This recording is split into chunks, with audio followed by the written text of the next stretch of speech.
Hello and welcome back. So there were unfortunately some problems with on the production side with OBS crashing. So we should be back live now. And as you probably did not hear, I'm not sure when the stream crashed exactly, but we again, as I said, Moldova Rising, they are proceeding here to the semifinals with this 2-0 over Diplomat Juju. So really great play by every single player on that team. They really stepped up. But heading into this next game, we will going in and seeing. It should be BOB.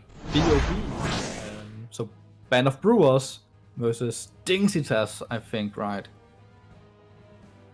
Definitely. So I think we already have some map bands coming out. So yeah, looks like we did have map bands and map pick went out to Brand of Brewers as they did opt into ban Battlefield of Eternity. Then Tomb was banned. We had Cursed Hollow banned, Sky Temple banned, and Towers of Doom was picked by Band of Brewers. You know, I kind of like this. We've just been on an amazing Towers of Doom map. Really, really rough one though, but I still think we had some great level of play there, and now we go straight back into another Towers of Doom map. This is going to be interesting. Definitely. So once again, we do see this Division 2 versus Division 3 matchup. Obviously, Band of Brewers coming in first place in Division 2, and I just had remembered where Dingsitas were in Division 3, but it just left me fourth place. So there's two top teams from their divisions, respectively. So this could be interesting. As I say that, to the first map of this series, welcome once again to Towers of Doom. So it's going to be interesting what we're going to see here, right? I think macro-wise, we're going to see much of the same things. Double soaking side laners, and then we're going to have a lot of focus on that bottom lane, just like always. Yeah, definitely. So it's going to see where the focus is going to be in the draft, and instantly we do see Mephisto getting banned out against Insanity, and I know why. Is it because he's 7-0 on the hero? No, it might have something to do with that. And it's also the most banned hero, I think, against a Band of Brewers this season. So definitely a respect ban coming out there. And this time around, we do see an ETC ban. So no ETC going over to either of these two teams. I like that because you guys out there on Twitch will have to keep in mind here that it's not just the two teams we just watched who likes ETC. ETC is one of the most played tanks for every single team we're going to be casting here today, me and Sid. I think there's only one team, Dingsitas, who doesn't have him on their top two most played tanks. And even then, they still played him 7 times. Yeah, and they played him with such efficiency, 71% win rate. So we do see my F getting banned out here against BOB as well. So they definitely don't want these big playmaking heroes that we do see Maiev and Mephisto can be. They don't like heroes starting with M, it looks like. And Anna is the last ban here coming out. I mean, well, here we do see her, Kasia getting picked up. She was banned in both game in the previous series, so it's gonna be interesting to see how much ravage she can do in this game. Yeah, but I do get the Anna ban here. Have to be aware that Dingsitas' most played healer is Anna. There are 7-3 on her, and she is really, really strong at the moment. Oh, so this is interesting, boys, because Reyna and Sonya are some of the most played heroes on BOB. And then when I say this, I mean they play the heroes a lot. They have 18 games of Jimmy this season and 17 games of Sonya, and they have amazing win rates on both heroes. Yeah, they're like 88% on Jimmy, and how much is on Sonya? It's like 94% in 17 games. It's really amazing. I think they're like 16-1 on her, but we do see here Garrosh for the first time today, and once again we do see this Leoric.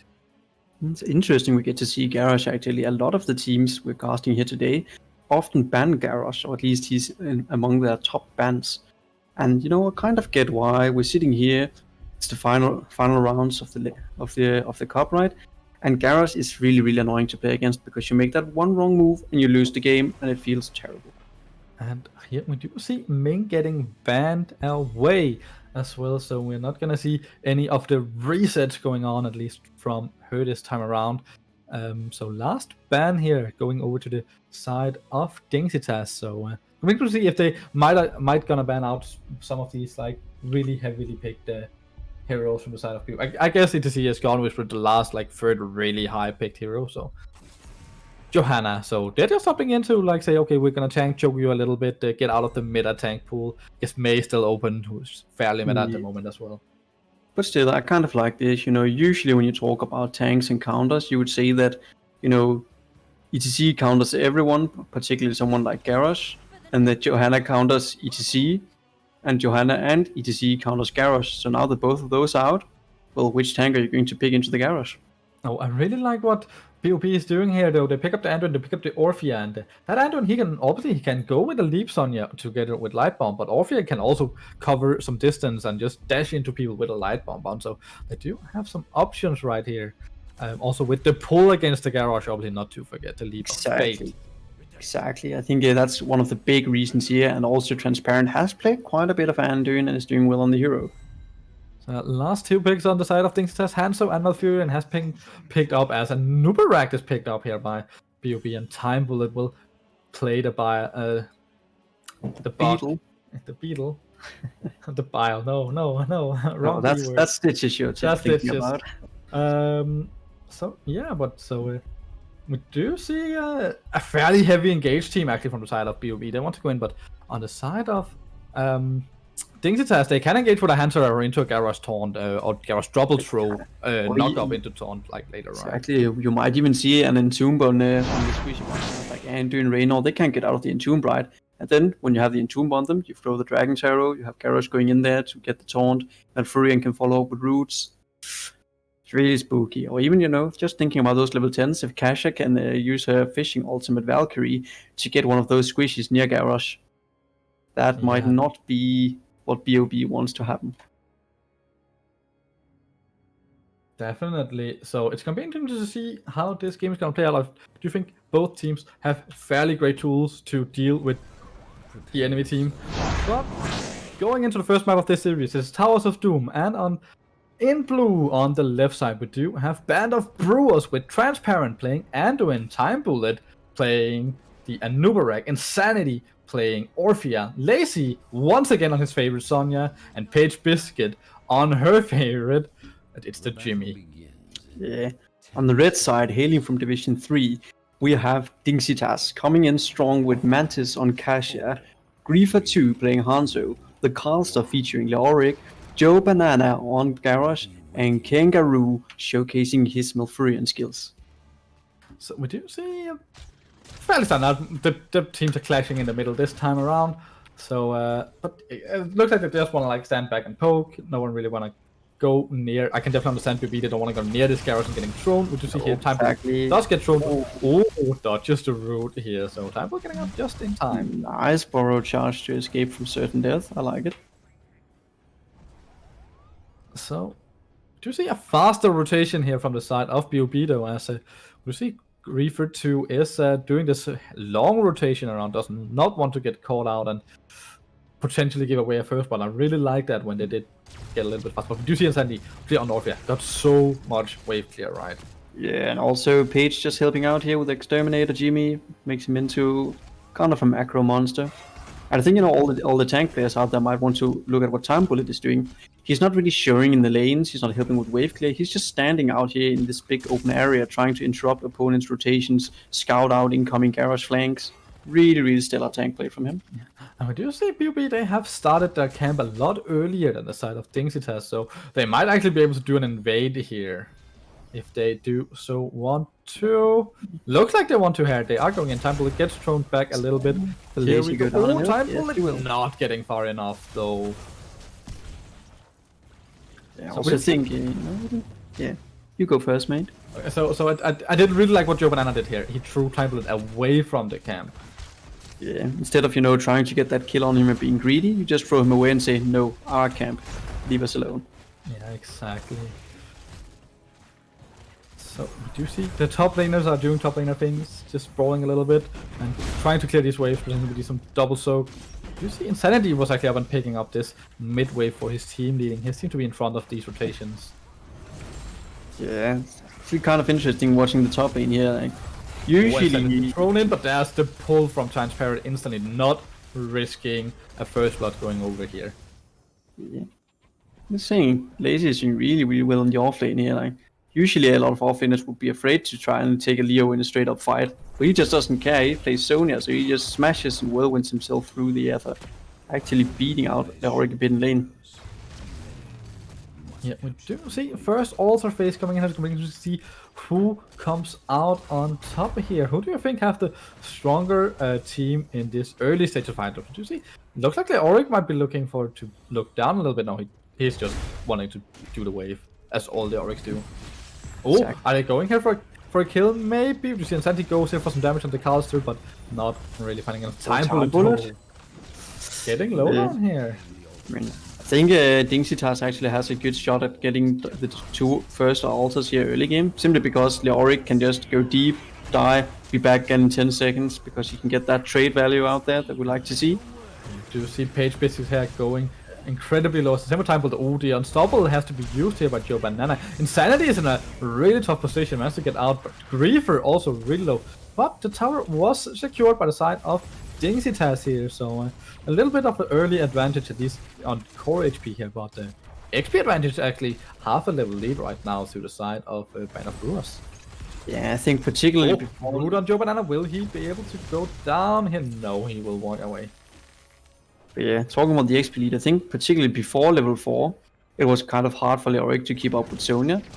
And I think here at level 7, the way Lazy plays the Sonya, it's also hard for Leoric because he will just go onto the Leoric and he will beat him down slowly, try and out-sustain him in the long run. And if you can do that, you're probably going to out-rotate your opponent. Definitely. Once again, we do see this camp is going to pick up faster by the side of Band of Brewers. They might be looking for another invade here. Spots the Joe Banana here. Oh, this time gets thrown in because the camp has been takes a lot of damage, but here is the Leap of Fate out Transparent. Once again, just saying, nope, Garrus, you're not gonna get those kills.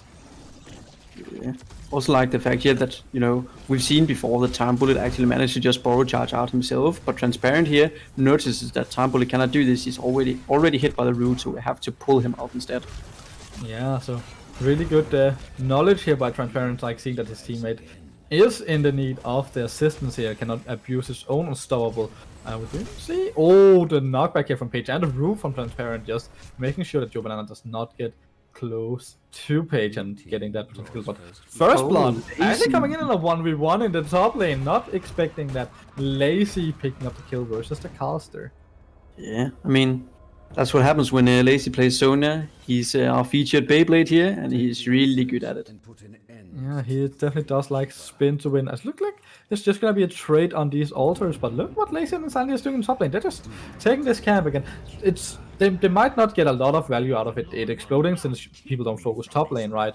But just the XP it get one. Also, like if they get these towers early, they are close to getting level 10 now. I mean, any little thing, and they know. Page in the bot lane gets knocked back here by Joe Banana, takes a lot of damage, but so does Joe from these towers. His Time Bullet is now coming in, stun coming out as well, but Unstoppable has been used. Root, however, landing onto Griefer, but no CC follow up this time around. So that could have been dangerous had that landed on.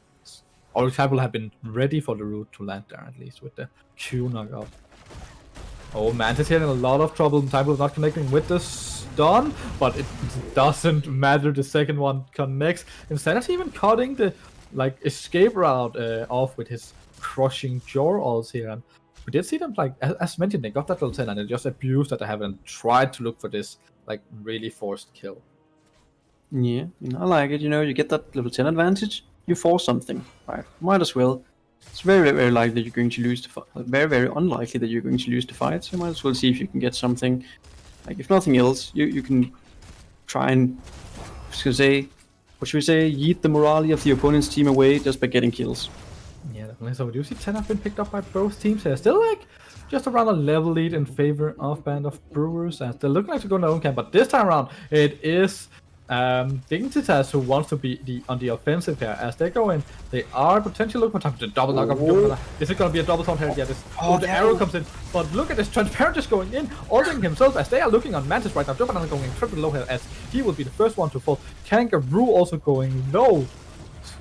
Mantis will die as well. 2-0 in favor of BOB here. So the Cocoon actually coming out onto Kangaroo, I think it was, doing that fight, making his Twilight Dream being delayed quite a lot. As the altar here has been secured by Band of Brewers, now evening out the HP score on the course.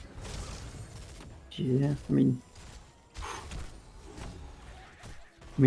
really, that was kind of some fight, right? I don't think it was a bad call from Dingsitas to invade there, but Band of Brewers just played out really, really well, particularly Transparent, having the, let's call them balls, to just go in there and show the opposing team that he ain't afraid of no garage, getting in the light bomb securely without relying on his teammates. Yeah, well, I think what we did see for Dingsitas there, they landed all the CC on the right targets. They did land it on these two backliners, but other than the CC, they didn't really have any of the damage dealers who could follow up. So I think we did see Timeball just standing in the way from all the skill shots, basically. So that was really nice play by him as well, just standing in front of his backline. See, just like Jumbanana wants to find a pick here, even though it's 13. Oh, here the hook onto Timeball, but once again, just use that Sporo charge.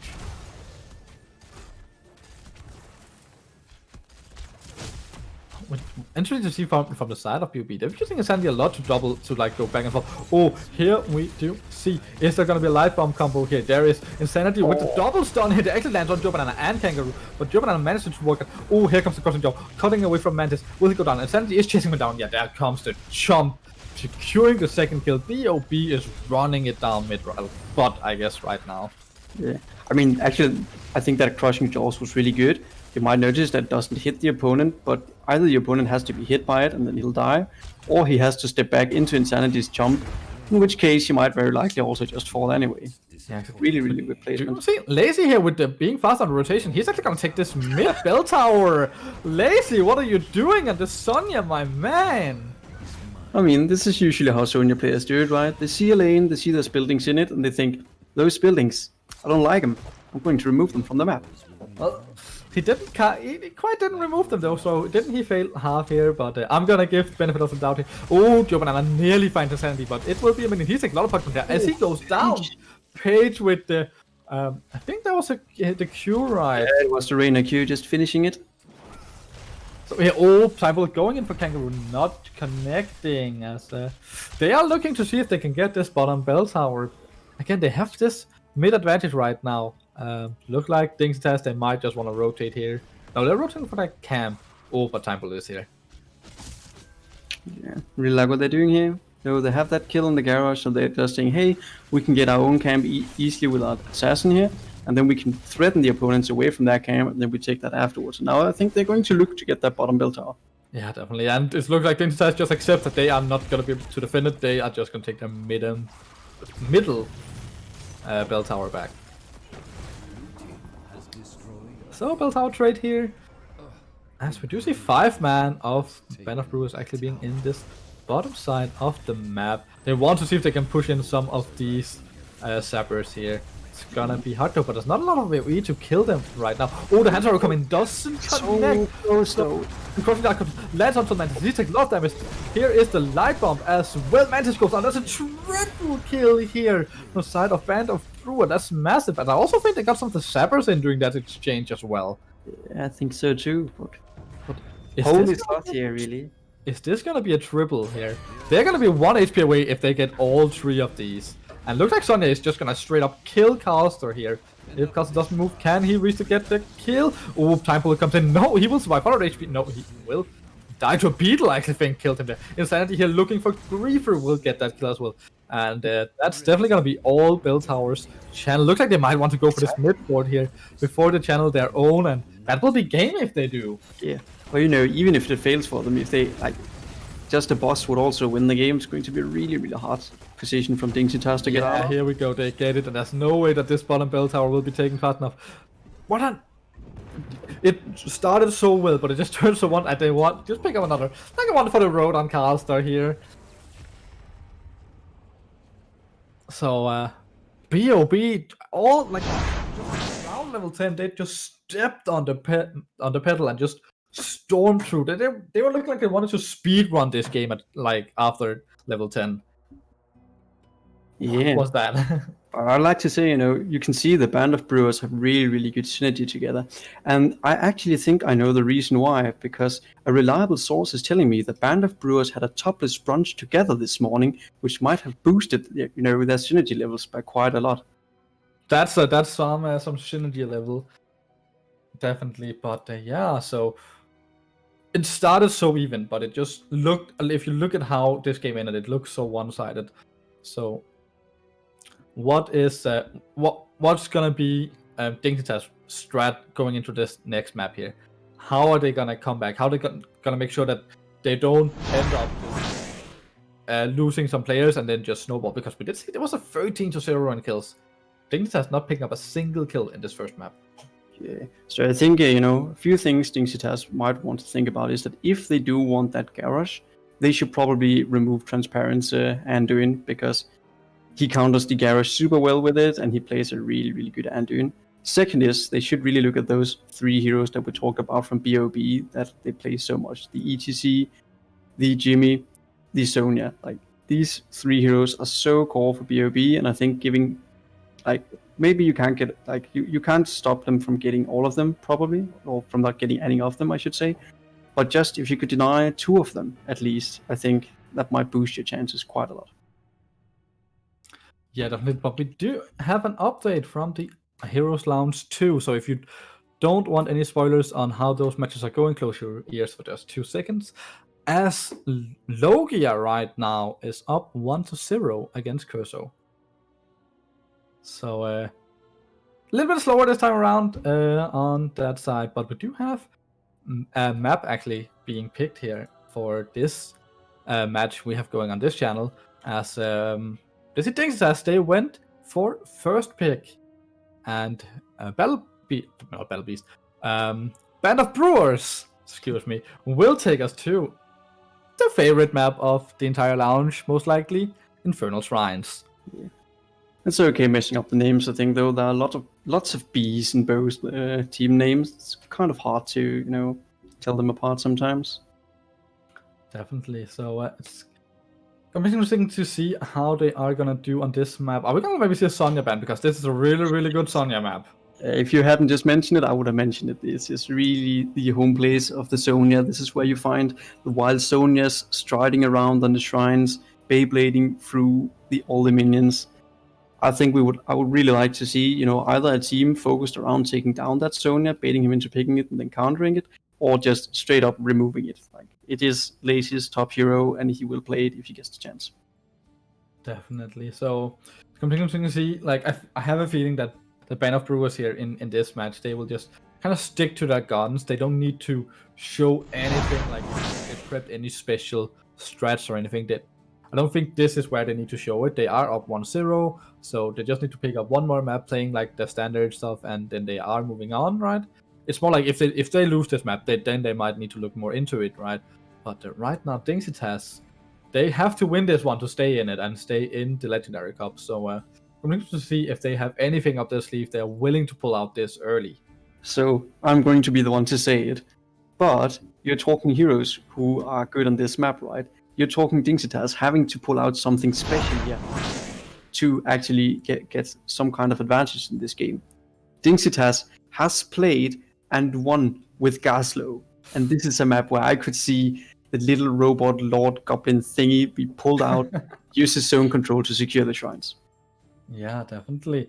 That would be really interesting to cast. Yeah. So if we do see a Gaslow, let's talk a little bit about him here.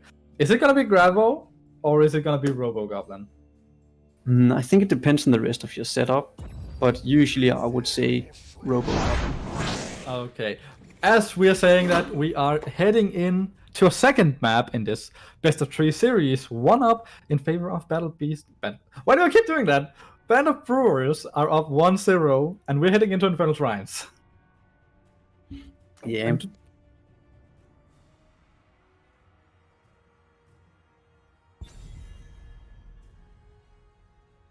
So, what are we gonna see here from the side of Dingsitas? I still vote for the Gaslow. The bans, again, say they're going to be interesting. See here, like, do we have some strategy that we just follow, or do we do as I mentioned and look at those top heroes from BOB? So yeah, I also promised to mention this time, since I forgot it last time, that betting is up, so you can do a exclamation mark bet A to bet on Band of Brewers, and you can do an exclamation mark bet V and the amount of points you want to bet bet on Dingsitas, making this a 3-mapper. So this time around, we should see Orphea getting some respect here. But I got to agree, Insanity did definitely pop off. So I can definitely understand this, but I'm going to be surprised if this is not going to be a Sonya ban the second time around. Yeah, and to be fair, this is also a really good Orphea map, right? Like, you have these close quarters fights around the shrines. She has really good wave clear to help with the rotations. But are we going to see the Mephisto ban then, maybe? Because this is also a really good Mephisto map. Like, are they going to try and target out Insanity here? Or are they gonna like look at what was played the last map and say we don't want to deal with this? And there was the Sonya. They do not want to deal with Lacy on Sonya. I think he also proved my again. Getting that first blood 1v1 in top lane was really something, and then he just all of a sudden took a mid tower. So he definitely showed that he is dangerous on that hero. So having to get out on some of the other heroes, but we have seen him play other heroes during the season, so I don't think it's gonna be a problem for him. no, but I think here BOB might be looking to the Leoric, as far as I seem to recall. Leoric is it is the second most played hero from offlaners on BOB. And after Sonya and Leoric, there's quite a jump down to the next offlaner heroes they play. Definitely. So do you see once again the TC getting banned out, as we talked about a couple of times already? TC being like the most popular tank in the legendary divisions by a long shot. Not the most common tank to pick up by Dingsitas, but definitely the tank with the highest win rate. But old man getting picked up here. Deckard Kane, first pick from Dingsitas. I mean, Dingsitas has played a few games of Deckard Kane before. This might be the time to redeem the old man and his antics, and this is a really good map for him. Definitely. So maybe this one goes a little longer, and he will have us stay a while. Kasha and Johanna. But once again, we actually do see Kasha going through the first pick, which is not something we see often. And time bullet on Johanna. That's definitely a hero he loves to play. Yeah, and I think most people would agree that this is at least a decent Johanna map, right? Yeah, just it's okay, I guess. You know, not like she is the tank with the most wave clear, most likely. I guess if you exclude stuff like Blaze. Yeah. So I think this is interesting because a way to beat a Johanna, right, is that it's hard to fight through her and her borderline bullshit trait that makes her unstoppable and have a huge shield, but you can run past her. And Diablo is really good at that, and Leoric is really good at that. And now you take Leoric away from Lacy. Yeah, so what is Lacy going to play this game? Like, I actually don't. Are we looking at Urel maybe? It could very well be Urel. I mean, like she Urel is right now, and I know he plays the hero. Yeah, exactly. Like it is. I think his third most played hero this season. So it's definitely. I think it's definitely gonna fall on her unless they got something else. If they want to like up into some more. But as we say that, Urel's getting banned. Lacy's getting targeted here. Maybe we should not, be telling all these strats out to the Twitch chat. Might be people listening in. No, it's our job. There is a delay, and they can see all those stats themselves. So if they have prepared anything, that's definitely something they probably knew already. But we do see the Carrigan from Insanity. That's interesting. Have BOB played Carrigan at all this season? I don't think so. No. I can't. According to the stats I've written down, I don't think they've played Kerrigan at all, actually. So yeah, but once again, this Andrew getting picked up at Transparent. He had such a huge success on him in map number 1, so I can definitely understand why they just stick with him. And also, it's really good into Leoric, pulling people out of Entomb. And also, the Light Bomb Kerrigan, Light Bomb Johanna. There's some good synergy I see here. Well, are we gonna see Falling Sword Light Bomb? Please let us see Falling Sword Light Bomb. But look at that opponent front line, though. Yeah. So if they get a CC chain going here, they might just be able to blast away the Kerrigan with once again, it's something we've seen becoming more and more popular is this Imperious. And this is definitely going to be a 4-man Imperious, right? They have the wave clear with Tassadar. So this is going to be interesting. But yeah, you're right. Imperius is actually really starting to rise as an assassin in the format because she's not really great at offlaning or soloing around on a map like this, right? Because you want someone like Blaze, someone like Leoric, who actually has the wave clear to clear and then rotate to join his team or just take the mid wave. But Imperius cannot do that. But his damage is so big, as we've seen in an earlier game today, that he can literally beat out assassins in damage while also being very tanky and adding a lot of strong. Yeah, but looking at Lacy here, like the last pick who got a lot of picks taken and banned away from him, like he went into that Blaze, which again, I really feel like the shrine control from the side of BOB is really, really great. They have the Johanna, who's like a huge block you have to get through or past, which can be to some extent hard, right? They have Blaze, who's also this huge zone control tank, or frontliner at least. There's a good Kerrigan who also got some zone control, because unless you're gonna go for the kill, you don't want to go close to her. But with that said, let's head in to the second map of this series with BOB on the left side. In blue, we have Transparent once again on Anduin, Page Biscuit this time on Kasia, Lacy on Blaze, Insanity on this Kerrigan, and Time Bullet on the Johanna. Yeah, and on the right-hand side from Dingsitas, we have Kangaroo featuring the old man Decacane, Mantis this time on Tassadar, the Carlster playing Leoric, Griefer 2 on Imperius in the 4-man, and Joe Banana, who's going to show us what Diablo is capable of. Definitely. So do you see this 5-man in the middle lane? Time Bullet stepping a little bit up here. So do we see anything interesting in terms of talents here? I think there was anything Loss of Hope, right? And you see most people up in for this whole geogram, but Time Bullet taking a lot of damage here. Pops the shield as he walks out of the wave. Griefer tries to go for the stun, but doesn't connect as the wave has not been cleared by BB, and they will start rotating. Yeah, I mean, I agree with you. I think the most, should we say non-meta talent here is the Loss of Hope. But I'm thinking he's looking at the opposing team saying, they're not going to burst me away anyway here, no matter my level 1 talent. So he just wants to add this extra sustain so they can take some longer fights. Yeah, definitely. As we do see the caster, he was looking to do some double soak rotation, but got kind of cut off here. Oh, this root coming in here onto Jovan. Time Bullet is in really, really deep here. The stun landing from Insanity onto Griefer as the force wall comes in. But nothing really happens. There's a little bit of chip damage on either side, really. Nothing too major so far. I'm also getting told that we are not pronouncing Diablo's name properly. It's Joe Banana. Joe Banana. There's a lot of nanas in there. That's for sure. We see Griefer here. He is solo invading so far, but here is his team coming. Time Bullet here as well. Oh, the Diablo's on here onto the Kirkin here as well with Griefer, but they are turning around. Insanity in a lot of trouble. Hit downs come Lazy, but Calthor is also here. Transparent really, really low. Page is going low. The snipe here from Mantis. Pull comes out on Insanity, but the problem is Lazy is still in there really deep, and he goes down as well. Insanity not missing or hitting that stun there as Time was forced to run out. This time around, the momentum goes over to the side of Dingsitas, picking up 2 early kills. Yeah, I think Griefer got so much value out of double stuns on Imperius here. Kind of ridiculous. Definitely. We did see Joe Banana hit that stun into the wall, and an instant follow-up by who was on Griefer, right? So super great play by them and super great stun by Griefer. As we do see Insanity here, just being in this mid lane here, picking up all these sweet stacks for his level 4 talent. But do you know which level 4 talent is more important than the stacks? It is Decacane going for the rubies here. Oh, definitely. So Ruby is obviously the more people he hits with his W, when it's empowered by the Ruby, it will spawn small vials that can be picked up as healing, like minor healing potions, but they do heal quite a lot. All of them, they have been buffed quite a lot of times. Like 80% of a standard healing potion, so I don't know how minor they actually are.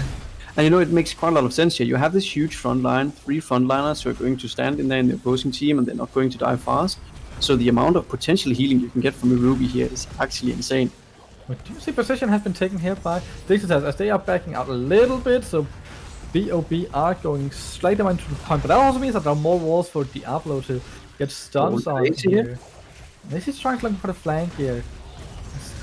Time Bullet is in, but he still got that straight. But oh, the stun here from Griefer, follow up by the Joe Banana, and here we go. Transparent got reload, Page got reload. Here we do see here first kill going over to the side of BOB, but Griefer is going low. Time Bullet is going reload. Oh, the big stun from Insanity. Can he get any kills? He had 2 kills so far from the side of Dingsitas, as Insanity will go down here as well. Treat for 0 so far from the side of Dingsitas. Just finding these CC chains. These fights are so chaotic, you know, there's so many melee heroes. But Page Biscuit will go down here as well once again.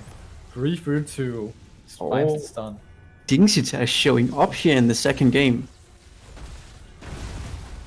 Definitely. Really. But really, again, I want to point out these fights are just so incredibly chaotic because one team has triple melee hero, you know, triple bruiser / tanks. The other team also has triple melee by including Kerrigan, and Kasha is also very low range, right? So we got this insane slugfest where they are all just standing in melee with each other and duking it out. Definitely. So we do see this Punisher actually getting fair amount of value. Nearly an entire fort has been killed. They did not kill the fountain. They tried to go for the fort, so they didn't get the fountain, but it is still open. Oh, as Dingsitas might be looking for something spicy here. Will BOB fall for it? I do see Page Biscuits had gone safely down to the bottom side, so they might figure out that something is up, as no one is showing on the map. Oh, Time Bullet checking bushes. Oh, and here they find a Page Biscuit with the lightning here going in. The stun here coming in onto Joe Banana. Oh, the stun also here coming in. The pull just, he says, no, you're not gonna flip Insanity. Oh, the ball. Ooh. Stun into Force Wall here, but Time Bullet will walk out. He is still at Johanna, pretty hard to kill. But that's something we haven't talked about at all with this setup, actually. There is a potential for a Force Wall straight into the upload charge. Exactly, and they did pull it off right there, right? And I think if you can do it, that's a really good way to set a kill up for your own team. Definitely. So, looking at this, so still a little over half a level lead at the moment to the side, around half level to the side of Dingsitas at the moment. So they might just look to stand and do something with that, but right now they're just trying to zone BOB away from their own camp, really, it looks like, and get some pressure onto this bottom side. Yeah, I really like what Dingsitas is doing here. Like, they have the momentum, and they're not going to say, "Oh, guys, let's watch out now." They're going to ride the momentum. They're, you know, posturing aggressively here, annoying the opponent's rotations, forcing BOB to be a bit more on the flip side.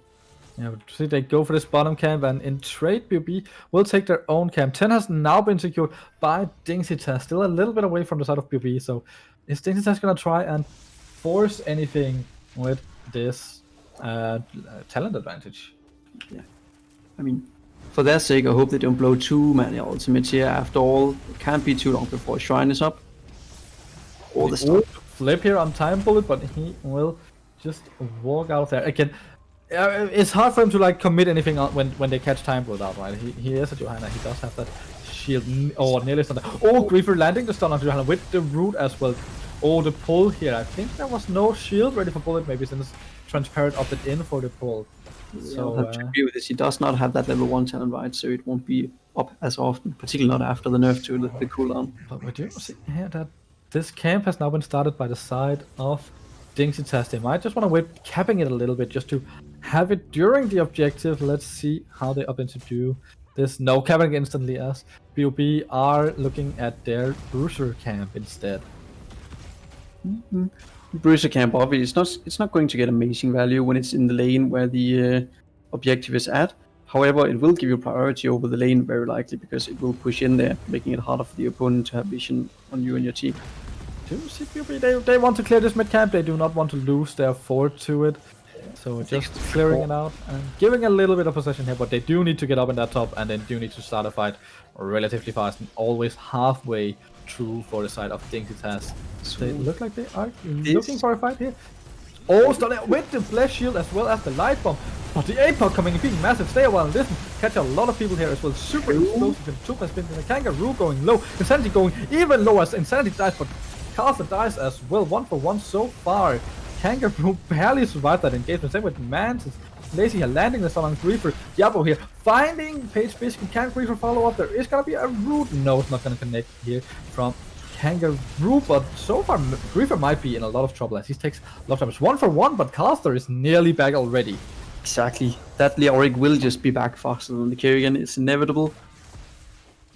So we did see this huge commitment here from the side of BOB, but it just maybe got countered by Apocalypse. Oh, and Lazy takes a lot of punishment here. He's forced to work out. Pull comes out on him here. As Paige now is caught by the root, takes a lot of damage, gets slammed into the wall. That's a force wall as well as she goes down. Temple now in a lot of trouble. There is a trade available from Body, and Tomb just denies his exit completely. And he goes down. Griefer actually going for transparent here. Maybe just to deny some of the heals, but oh my. 2 more kills picked up. I'd really like to say great Entomb here, right? You just saw Anduin use his pull. You know it's not ready for another 80 seconds. You just throw that Entomb out there to secure the kill. Really, really nice move. Definitely, and but yeah, that fight, like, had Kangaroo went down in that fight, I think this would have gone over to BOB, but him surviving on around 40 HP was so massive for Dingsitas here. So super well played by all of them, getting him out, just peeling and healing to get him out here. They secure this Punisher, as they are definitely going to secure this first fort of the game. Don't do it, BOB. Just give the fort here. You don't want to get caught. Looks like they just wanted to bait the Punisher, so they are running down here, get a little bit of damage. So it's going to be interesting. Can Dingsitas make any plays? They do have talent advantage for about a second here. Jumps go out, but no really follow up. Oh, and Sandy landing the stun here onto Mantis, but they don't want to fight under the Punisher. Obviously, it will jump every 15 seconds. I think actually, you know, something interesting we haven't been noting on here is the Jablo's build. He's gone full auto attack Jablo. And I mean, this build has seen quite a lot of buffs, and the opponents are very melee heavy, so you're very likely going to be able to auto attack them all the time for a team fight. And I mean, I'm just going to point out that I think we have to, you know, keep an eye on Jablo, see how much value does she actually get out of that level 4 talent, that level 13 talent. So, oh, Joe Banana goes in here, gets insanity. There's the stun get denied by Timble, the Griefer getting completely denied here. But the Entomb comes in as well, but Timble actually the one in trouble now. His shield is down, but there's no CC to follow up on him anymore. Oh, Joe Banana gets a charge off, but he is going all the way in as he will die. Oh. Unlucky getting in over the gate there, right? Oh, Lazy. Getting the stun here. Oh, the big stay a while listening here onto Paige, not being able to follow. Lazy getting. Oh, the light bomb is still going off even though he goes into the. That's interesting interaction. Yeah, I have never seen that interaction before, so that was nice to know for another time. But a kill going over here this time. I guess that kill was actually massive because they reset Diablo's souls. Yeah, he will want to stack up on his souls again. So he is a lot more squishy for a while. And you also see him, he's kind of following Carl's drop in this top lane to get all these sweet souls up here. That sweet HP pool. Meanwhile, we do see Time Bullet and Page Biscuit. They noticed it, so they're like, okay, we can go for this bottom camp. Basically for free now. There's not going to be any contention for it with Diablo being top side of the map. Yeah. I mean, there's actually, you know, something we have to think about here is that BOB are just barely losing these fights at the moment, right, up until now. But Kerrigan's level 4 talent is not yet stacked because Insanity has been too pressured this game to really get the stacks going. If he does get those stacks, then he's going to deal a lot more damage, and that might just be the little spike that pushes the BOB water drop over the edge. Also, one thing about Insanity, obviously, he gets a lot of fire focus fire when he jumps in, right? And now at 13, he has Chrysalis ready, so he can go into that stasis-like effect. It's not completely a stasis, right? It can't be stopped by damage. But he will get some HP back while he's in there for a second.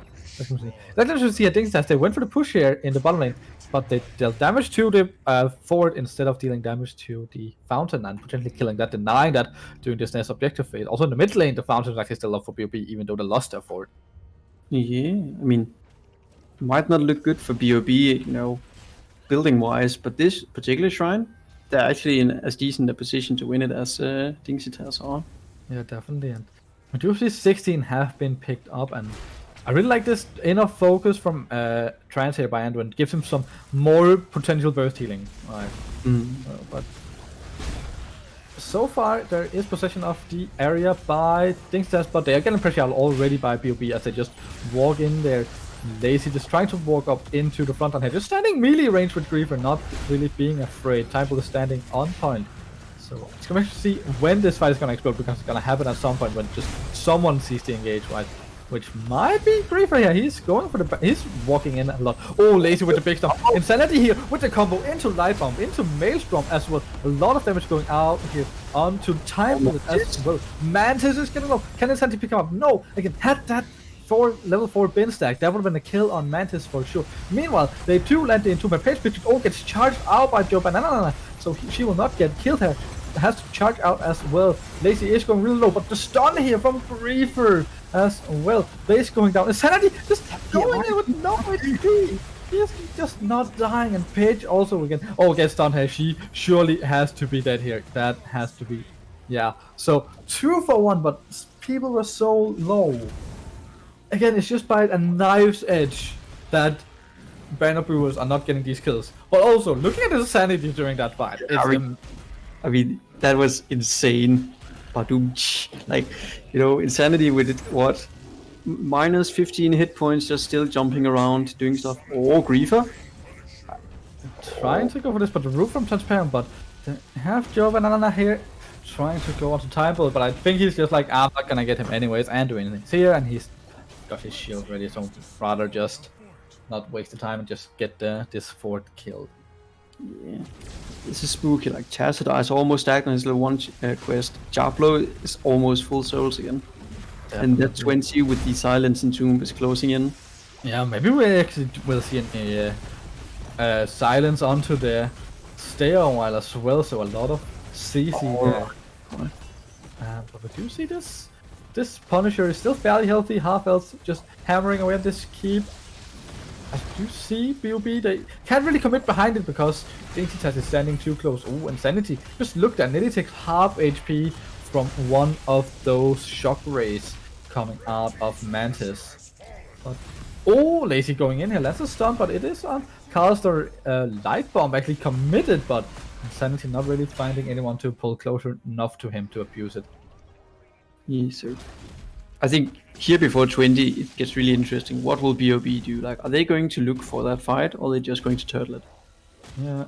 The thing is, if they can turtle until they get 20, it's I think it's better for them than to force it. They also got some big 20s coming, especially Kasia, most likely going for like 60 armor talent, right?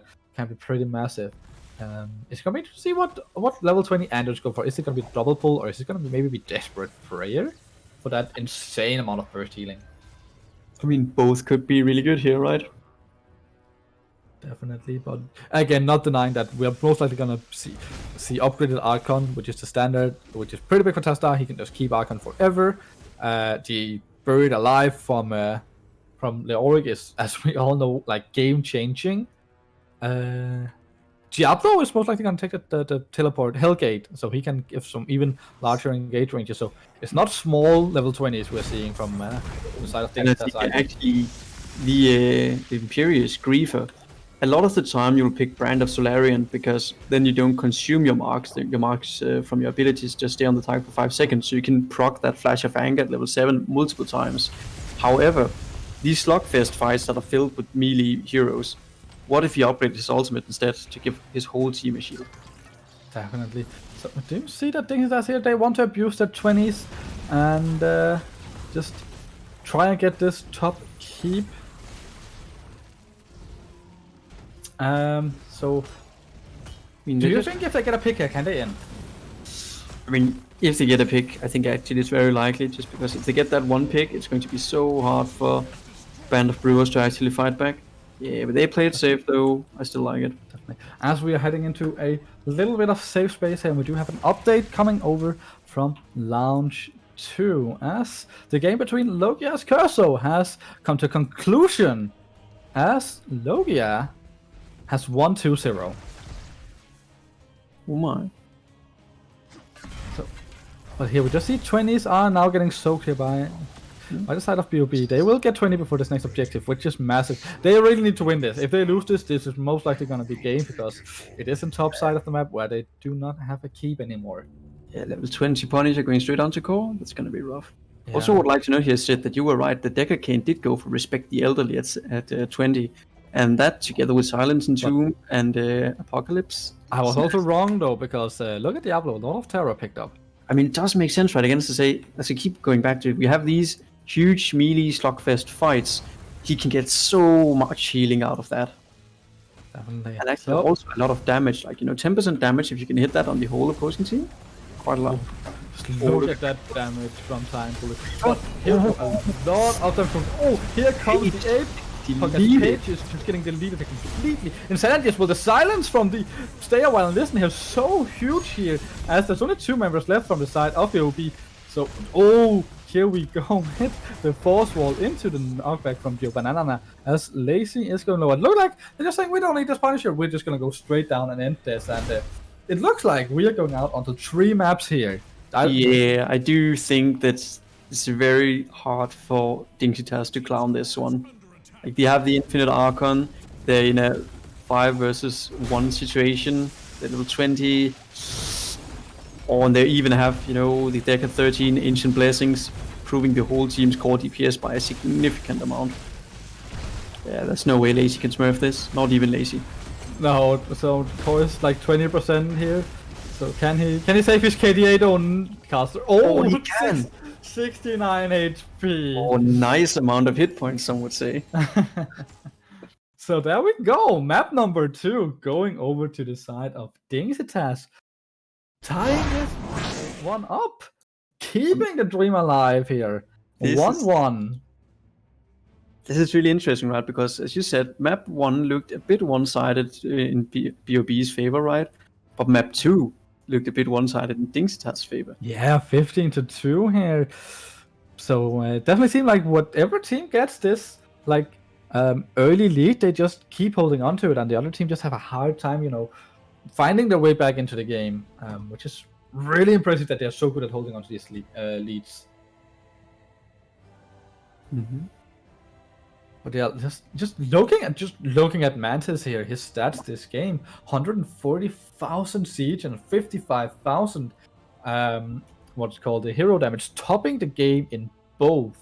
So super much value out of this Tassadar here. So we are now waiting to see what BOB will do. Will they opt in for first pick, or will they go for map pick? They have opted in for first pick already, so we're waiting for Dingsitas to confirm what map they're taking us out. Taking us on to decide who will make it on, move on to the semifinals. Yeah. I mean, I think also a bit worth noting here that from the games we have casted today, at least, these triple tank/Brewers team compositions with Imperius are doing really, really well. Like, Imperius is just wreaking so much havoc, and he has so much room to just hit huge stuns and decimate the opposing team with his spear. Definitely so, yeah. Griefer definitely not griefing on Imperius.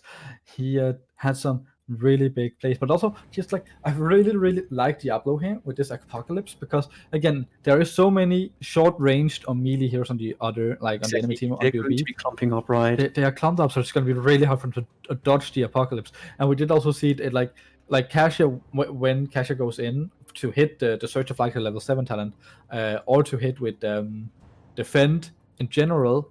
That's why she's gonna get punished, because she has to, if you don't go for the cleanse or the fend, she's gonna have to charge in, and if Diablo presses Apoc just as she connects, it's really hard for her to get out in time.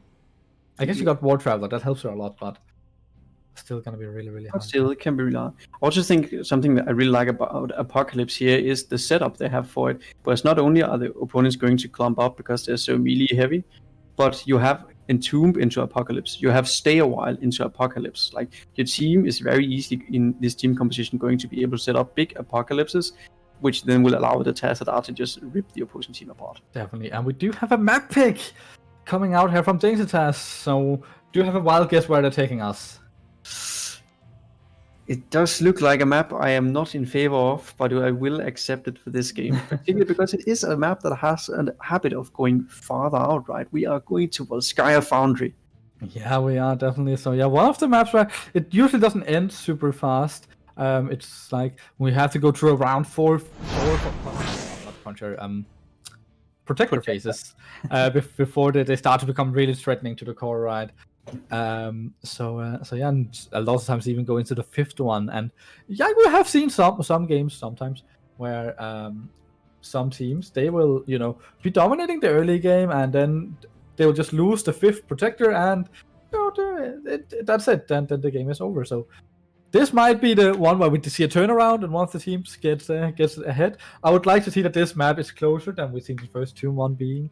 So we will get a super exciting decider map. Yeah. It's going to be interesting to see what the teams pull out here. And again, will it be the focus onto countering Lazy again from Dingsitas? Did work out a lot better for them than focusing on Insanity after all. Yeah, definitely. We did see Lazy still had impact, right? But just felt like he just didn't have the same impact as on his Sonya. But also his Sonya is by far being his most favorite hero. But I think the snipe on your Rel was also really, really, really good, because that compared with Rel, you can dive the backline and be a huge threat back there. Where Blaze, you still need follow up to be the threat, right? But with that said, welcome to map number 3 in this very exciting series. Welcome, ladies and gentlemen, to Volskaya Foundry. So I'm interested in seeing if we're finally going to get that Insanity Mephisto. Like, this is a really, really good Mephisto map. Definitely, especially on these protector points where he can just jump in and out and make so much damage because people are standing fairly clumped in there. Mm-hmm. So it's gonna be interesting to see how this is gonna go. So obviously this time around we do have Band of Brewers with the first pick, and they're just opting in to just ban Imperius. Yeah, this is also a really good Imperius map, and as we saw last game, he is just absolutely annoying to play against. Like, the big stuns, the huge damage, way too much sustain. Might be a slight tad overtuned at the moment. Definitely, especially with that level 7 talent coming in super strong right now. They're going to see how are Dingsitas going to this. Like, if they don't ban, they're banning Orphea again. So if they ban an offlaner here, let's say they ban the Sonya again, do you think that BB maybe will just opt into early pick the Urel this time around, maybe? Yeah, I think they should get either the Leoric or the Urel early for Lazy here. Particularly this is just such a good map for Urel too. Like, so many easy flanks where you can just jump in and then push the opposing team into you. Definitely. So we are gonna see what the last ban is gonna be here from the side of Dingsitas, as they do target Insanity this time. Banning Mephisto, so no Lord of Hatred? I'm pretty sure it should be... Yeah, okay. Hatred, I guess. Yeah, I was supposed to say Terror, but that's Diablo, right? So it's Lord of Hatred. But we do see first pick this time at Time Bullet, but Johanna and Deckard. I mean, to be fair, Kangaroo last game got a lot of ruby value. Almost imagine that there are people in the chat who would be inting for these rubies. Definitely. So it's gonna see if we are gonna see maybe Sonya getting picked up here for Lazy, just securing him that power pick and comfort pick that we did see in map number 1. Tassadar and Sonya picked up, so they're just gonna say you're not gonna target Van Lazy out this time. Securing the Sonya, I think, is a really, really strong move. And also securing Tassadar here had a lot of value in the previous map. Really did. And again, this is also just such a good Tassadar map, right? You make the rotations easy by having all the wave clear that a team could dream of, and then during the very long fight for the objective, you just get to stand there, poke away until the opponent cannot handle it anymore. Definitely. And Rainer banned, so we don't see all 3 top picks this time around for Band of Brewers, as they have ETC and Sonya already, but they needed Rainer to make that Triforce of heroes for them, basically. The Holy Trinity, but getting denied. To be fair, they could have gone for it if they really wanted to. Yeah, I guess, but I can definitely see why they would pick up Tassadar first. So Chromie banned out here. They do not want the Sand Mage blasting them down. No, nobody likes getting sand in their eyes, right? It's really annoying. So no trip to the beach today? Feels bad, as we are waiting here on Dingsitas. What will they pick up this time around? So they are doing the Urel and Lunara. The hunt is on. So I'm wondering if we get to see Transparent play Lucio here, maybe. He has played the hero a bit, and it's really, really strong into the Lunara, I believe. Yeah, especially if he goes into like more. I guess if he goes that, she will definitely not go into like split damage build, but most likely go into more standard. Yeah. But we do see Malfurion, which kind of have the same effect. I really like seeing this Tychus popping up in more and more games after he got his recent buffs to some of his talents. Really nice. And Odin is a really great tool on this map to have control of the objective. You know, you have like 80% left and you're still charging. You can just pop Odin and be like, well, come at us, opponents. Fight into the Odin, I dare you. Yeah, definitely. We do see last pick at Thrall, like an earthquake on this map as well, really big when fighting up. So I feel like both of the teams here have some really strong like ultimates they can use on the points.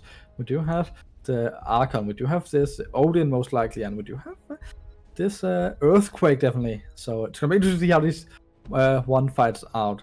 So which team setup do you like the most? So I'm actually thinking that just maybe Dingsitas might have problems actually securing kills here. They run another triple frontline composition, but with no Imperius. And then with Lunara as the sole ranged assassin here. Might be a bit hard, right? They don't really have a lot of burst. They mostly have sustained damage, and Thrall has a bit of burst. Whereas all these frontliners trying to fight into Tychus might be hard for them. That minigun is going to chip away at Irils and Johanna's hit points really, really fast. Yeah, definitely. So it's gonna be one thing. It's like also like we have two also laners that can rotate and double so during these objective phases here. So I'm going to see how they're gonna opt in to do that. But with that said, going into map number 2, deciding who moves on to the semifinal. For the last time in this series, in blue on the left side, we do have Band of Brewers with Transparent on Malfurion. Page Biscuit playing the I forgot his name completely right there. Tychus, thank you. Insanity playing Tassadar. Lazy on his Sonya. And Time Bullet this time around on ETC. Yeah, on the right hand side from Dingsitas, we see Mantis playing Lunara, the Carlstar on Iril, Kangaroo yet again showcasing us the power of Deckard Cain, Griefer this time griefing it down on Thrall, and Joe Banana playing Johanna.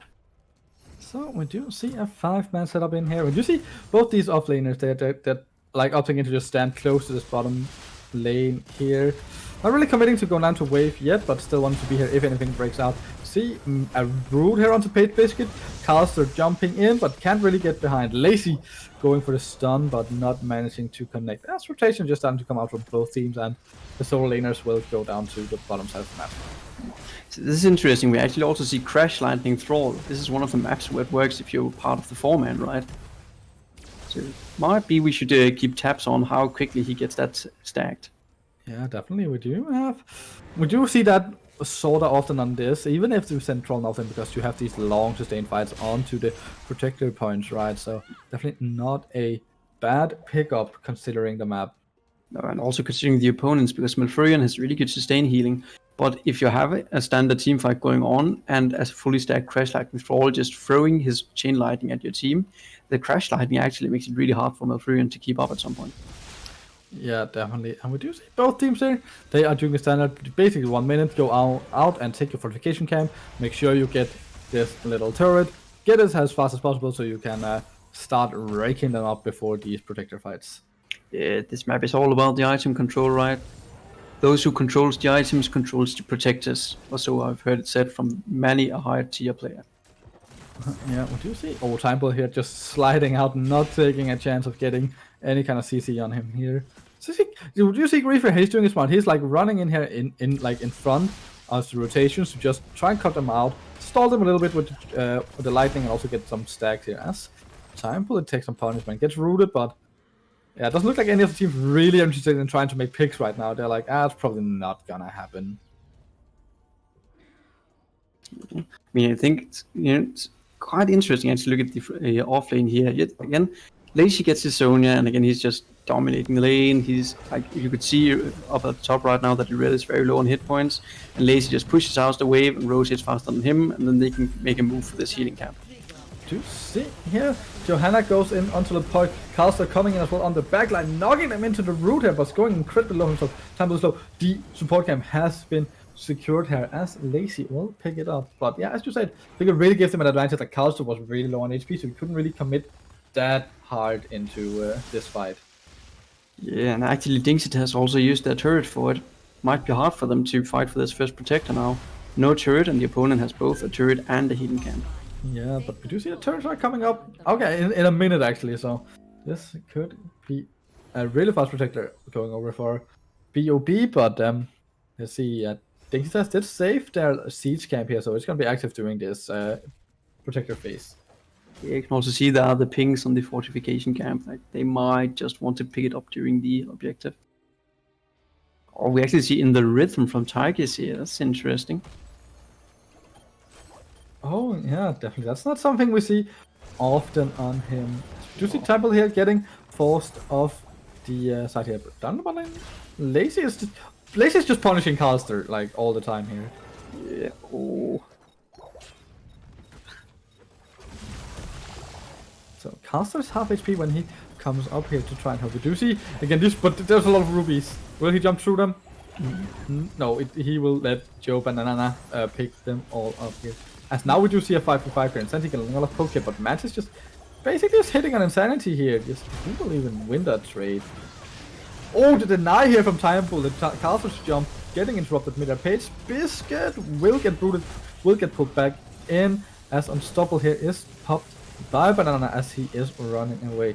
So taps here have been used by most of the side of Dingsitas as people from PvP opting in to also use that tap, but Lazy just saying we can just take we got that lead here, we can just go out and take our fortification caps. So another turret have picked up and already channeling 90%. There's no way that Dingsitas can get their own turret, so it's 2 turrets and a heal camp to 0 here. I also think, Dingsitas has accepted they won't get this. You see here that they have Nature's calling on the Nara, and she's splitting pushing top hard right now. Yeah, even getting the fountain here actually with a bit of luck. Yeah, I think this is actually really, really well played of them. They say, hey, how can we get the most out of a bad situation?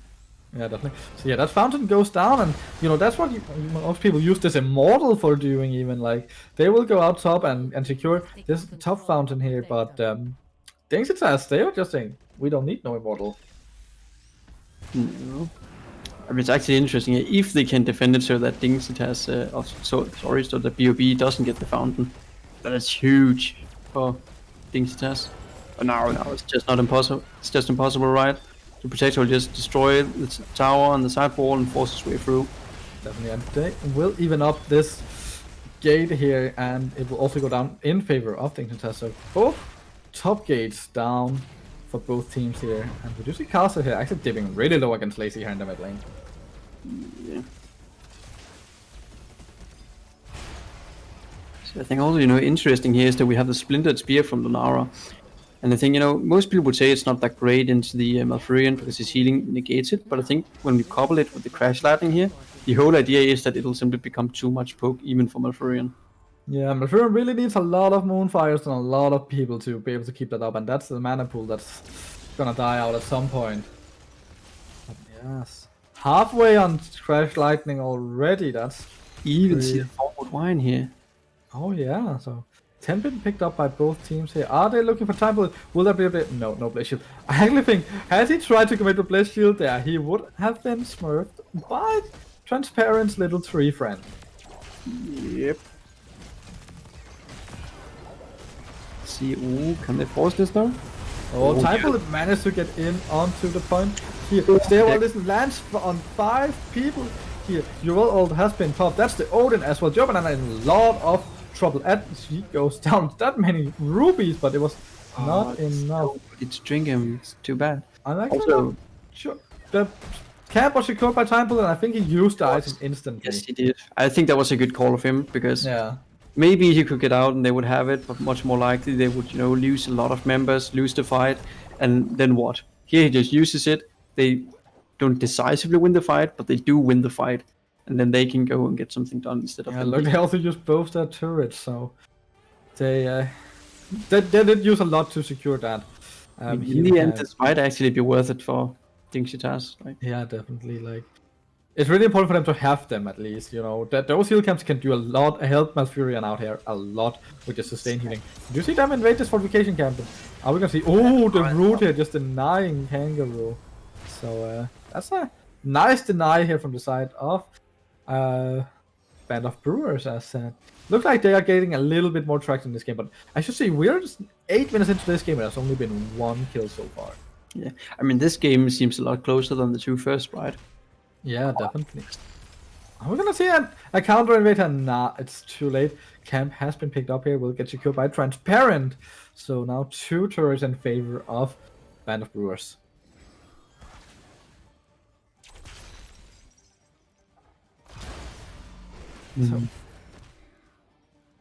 So who do you think, like, now that alls have been secured, we've seen 1 fight, but on a fight on a little bit more spread out space, who do you think have the advantage? Because, Lazy here is getting ganked, but he definitely smelled that coming from a long distance, started running very early, and just managed to pop out in time. I mean, you know, I don't like to play favorites here, but I really still, I'll give it to the Band of Brewers draft. I just think it's better all around here. But again, you know, we'll see. I mean, it's not like Dingsitas has a bad draft, right? I actually think the draft is quite good too. And it just might end up being really hard to fight into. One thing there's to note, they do not have a lot of interrupts for the mosh pit. True. They have Johanna, you know, in general is pretty good at it. They have to stay a while. But otherwise, I'm not even sure that if Irel can actually use her DW to interrupt it. I'm not sure if I got range enough. I don't play Urel enough to know that, to be honest. Can somebody in chat who plays Irel maybe answer this question for us? That would be great knowledge to have, to see if we have to look out for some Urel interrupts here. But yeah, I think the safest bet right now is Johanna just, you know, not getting hit by it and interrupting it with either a Condemn or a Bliss Shield. But yeah, again, other than that, it's most likely going down to this to stay a while. Right, but do just see this siege here coming out from Mantis on the Lunara with the level 4 here. Nature's Calling getting in a lot of value this game. Yeah. I mean, I also like how much the Lunara is out split pushing, right? It's like here. They are going for the support camp here. Can they come in and deny this? Lazy opts into saying, nope, not going there. But Protector has been secured in the meantime by the side of Brewers. Jobanana here going for the Blaze Shield into the stay a while, but nothing really comes out of it. A great cleanse coming out from Transparent as well. As they are going on castle, takes a lot of them here. Just pumped down to half HP. As it looks like they just wanted to secure this top fort, where many people would like to go on bot lane and secure another fountain down there. Timberlake gets punished a little bit here, but just face melts and gets out. Top fort secured though. First fort of the game going over to the side of Band of Brewers. See, I think they get also at least this fort with it. Like, the question is, can they get both this fort and the bottom fountain? So if they can do that, they're going to sit in a very, very good position for the They next do not have that long again on the Protector though. Like, these early Protectors, they don't have that long a timer. So actually, it's interesting. Is this gonna time or is this gonna die? 10 seconds left. So they're definitely just gonna go for the gate as much as they can. Looks like they're just gonna back out so they don't get dropped off in an awkward position. They do not want to get dropped on is Bliss Shield. So slides away. Yeah. I think Bliss Shield was ready that they could potentially have tried for a kill, but they were probably afraid that it would just get cleansed, and that's Nature's Cure could just have led into a straight up just slide away after the shield. Yeah. Very, very likely.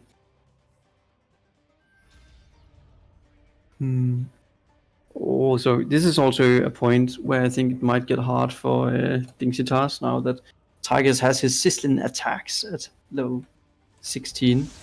Really great talent to punish particularly Irel, I believe, with here. Yeah, definitely.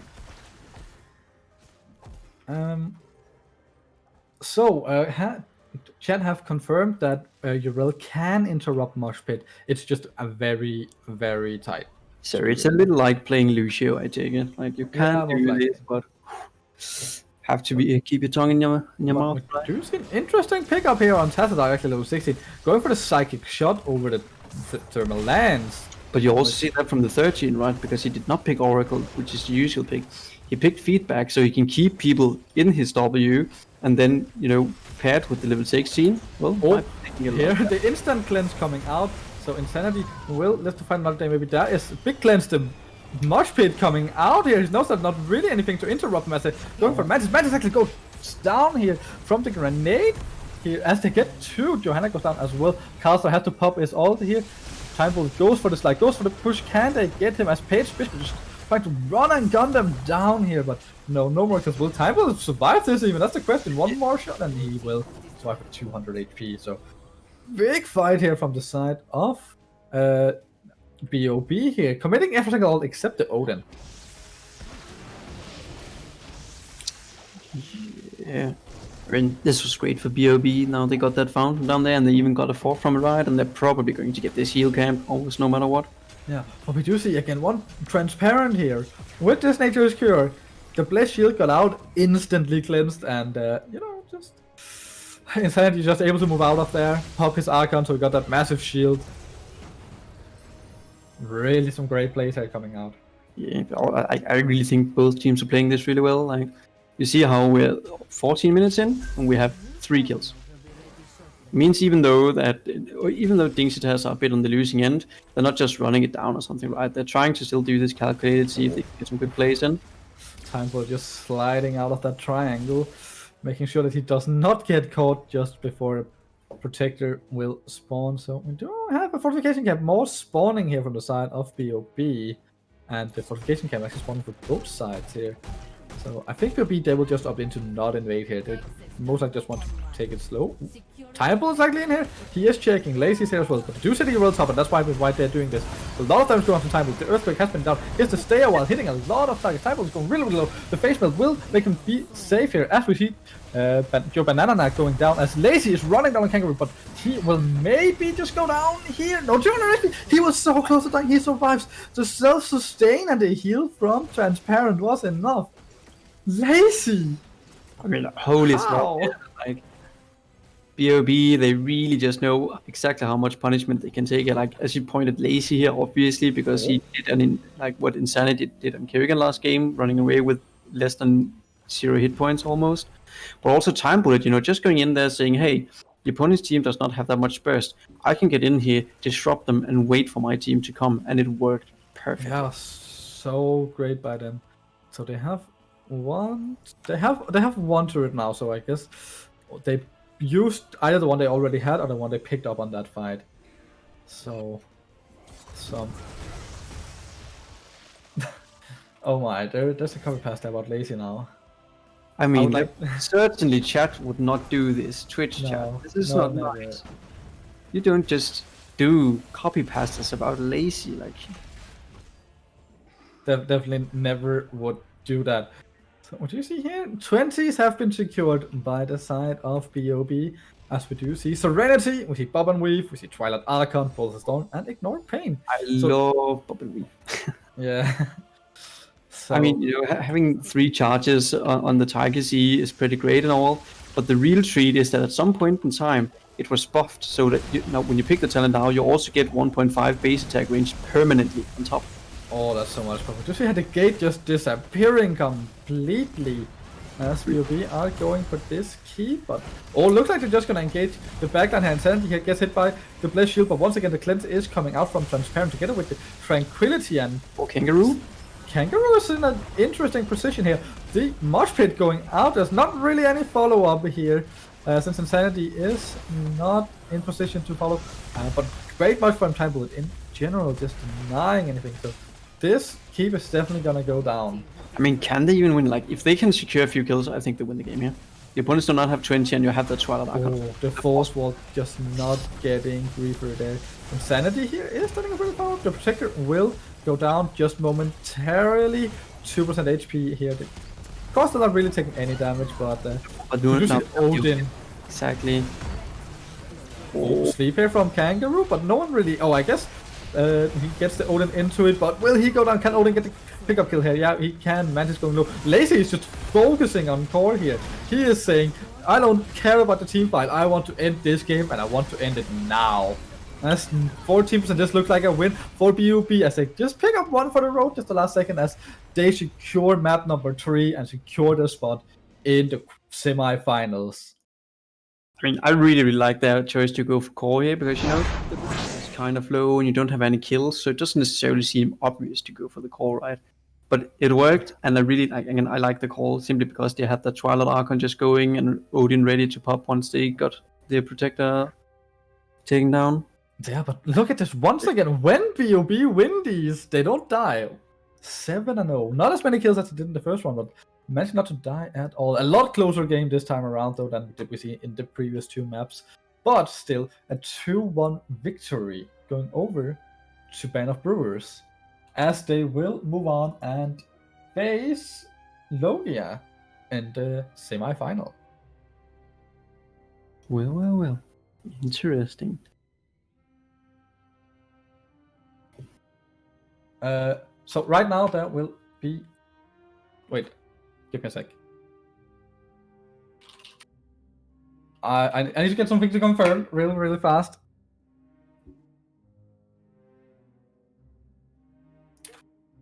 Okay, so I just confirmed. We are going for a short break here. So go out and get a fast bio break, get some snacks, get something to drink. We will be right back.